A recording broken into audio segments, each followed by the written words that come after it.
Hey VC, Beatle fans, George Harrison fans. So let's talk about the elephant in the room, the All Things Must Pass 50th anniversary releases that came out a little over a week ago. Now, I purchased two versions of the same set. The CD version and the vinyl version of the 5-disc vinyl version, the 3-disc CD version. This is the 3-disc CD version. This has 2 discs of the remixed album, and then disc 3 has some session outtakes and jams. Comes in a box that replicates the original packaging. You got a little, and I do mean little, there's not a whole lot of stuff in this booklet. Picture of George. They've got something about the leaf motif. I don't know why they've got this leaf motif. Didn't mean to rhyme that, but got a couple of pictures here. Little essay there. Some notes about the 2021 mix.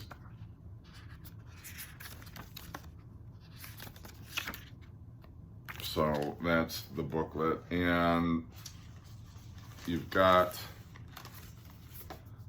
a lyric poster, which also has the poster that was originally, or a replica of the poster that was originally given away with the album.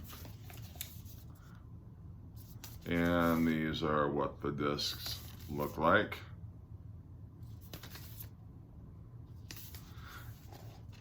And the CDs themselves, this is the Apple Jam CD.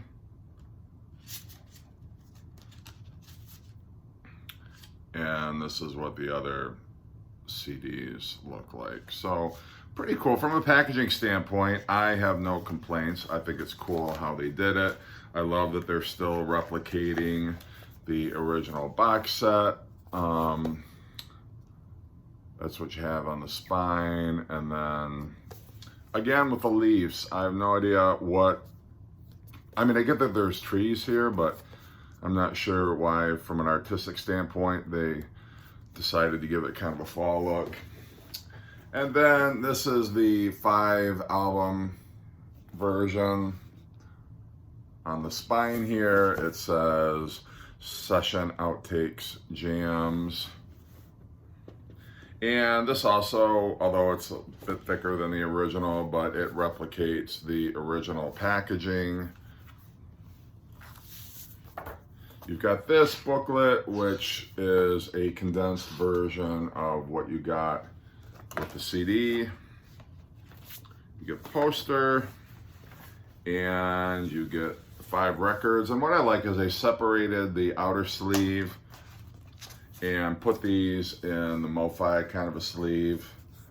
So that is very cool. I'm not going to pull out each of the albums, but it's 5 albums here. You've got the original 3-disc set and then 2 discs, same outtakes that are on the CD version.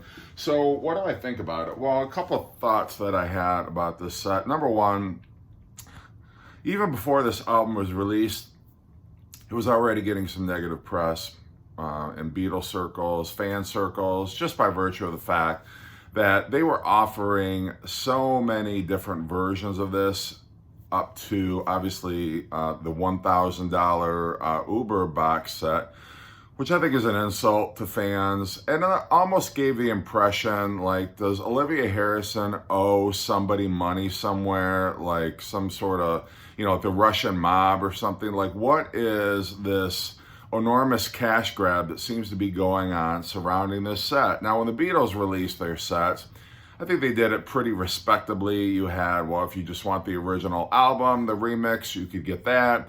If you wanted to invest a little bit more and get some outtakes, they had a reasonably priced set for that.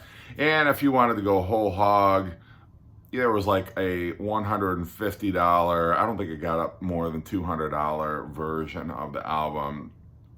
But now it just seemed almost like the Harrison estate having some sort of telethon where, well, we got to get the most amount of money. If you donate this amount, this is what you get. If you donate this amount, you get the more expanded set. And then if you want to be a premier, if you want to get your name carved, etched in stone, or if you want a gold plaque as a premier donor or whatever the hell. I mean, it just got ridiculous. Like, really, $1,000. So I know I've already done my rant about the Uber box set, but even the I think there was like the 9 album set, that's running you almost $200. You got so it depends on what you want. I think, honestly, the coolest thing about the set are the treasure trove of outtakes, not so much the remix. What are my thoughts on the remix? Having listened to the remix, I don't mind it. It is never going to be the definitive version of All Things Must Pass for me. When they did the Beatle remixes, Sgt. Pepper, that Giles Martin remix, that is the mix that I listen to more than any other when I'm listening to Sgt. Pepper. For All Things Must Pass, not going to be the case here. I enjoy the difference. I enjoy different elements that they pull out of the mix. One of the most noticeable things is George Harrison's voice is very raw. It's very upfront in the mix. And that being said, you can hear the limitations of George's voice. George was not the strongest singer, and there are certain notes that he tries to hit, and he's straining. Now, in the Phil Spector mix, those kind of imperfections were buried in that wall of sound, and I think that served his vocals well, and I think it served the song well. Here, you've got the vocals very upfront in the mix, and I think it is to the detriment of the song. Some of the mixes are okay. I like the fact that they're pulling certain elements out to the front so you can hear them better. The string section, for instance, in My Sweet Lord, never really heard that before, or at least never paid that much attention to it. It's very loud in the new remix.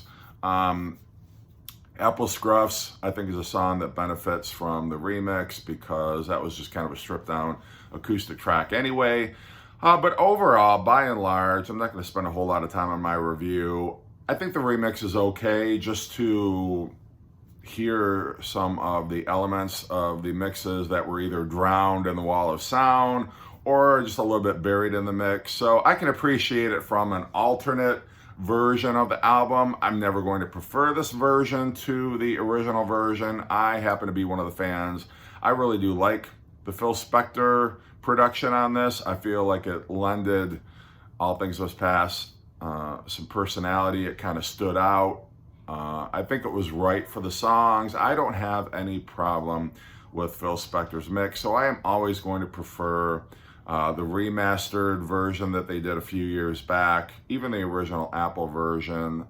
But these new mixes, they're not my favorites. I do enjoy hearing them. It's interesting to hear something different. I really enjoy the bonus tracks, session outtakes and demos and whatnot.